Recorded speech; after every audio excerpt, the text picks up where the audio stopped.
Hello mga buds, kumusta kayong lahat? Kumusta ang trabaho ninyo? Sana okay lang ang lagay nyo sa araw-araw.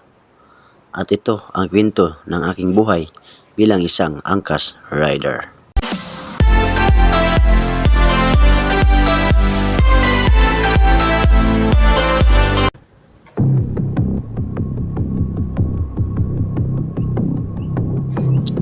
Ang hirap bilang isang angkas rider. Kahit anong panganib, susugurin mo para lang may taguyod ng maayos ang inyong pamilya. May pagkain ng maayos sa araw-araw.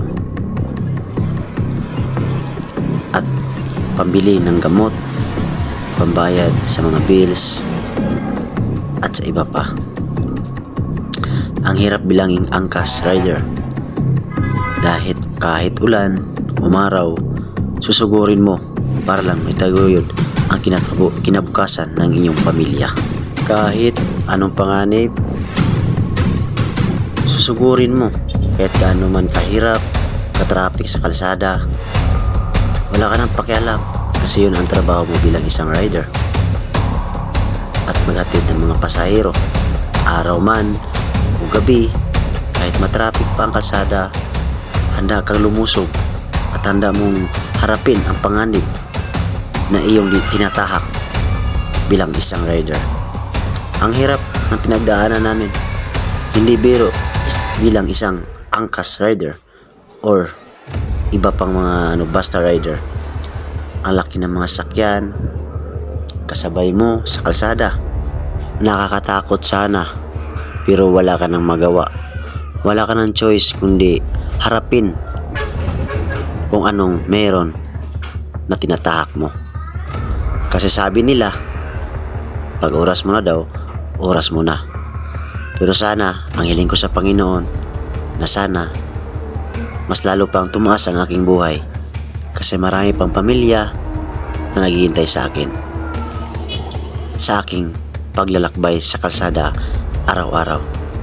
Iniikot namin ang buong Metro Manila para lang maihatid at magbigay ng serbisyo sa mga pasahero natin na minamahal nating pasahero para hindi sila mahirapan sumakay kasi ang hirap bilang pasahero din na maghanap ng mga masakyan.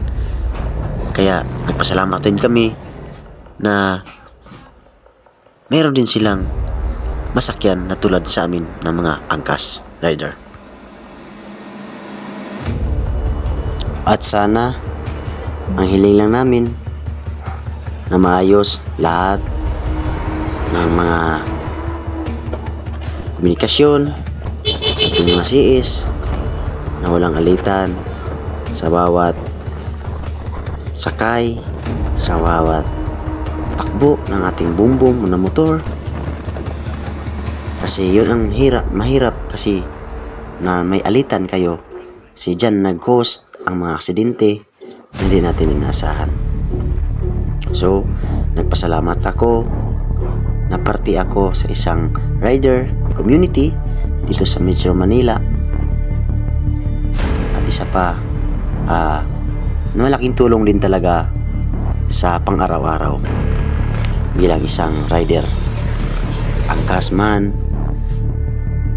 yan, pero legal. So, salamat mga buds. Hanggang dito na lang. At ito ang aking kwento sa aking buhay.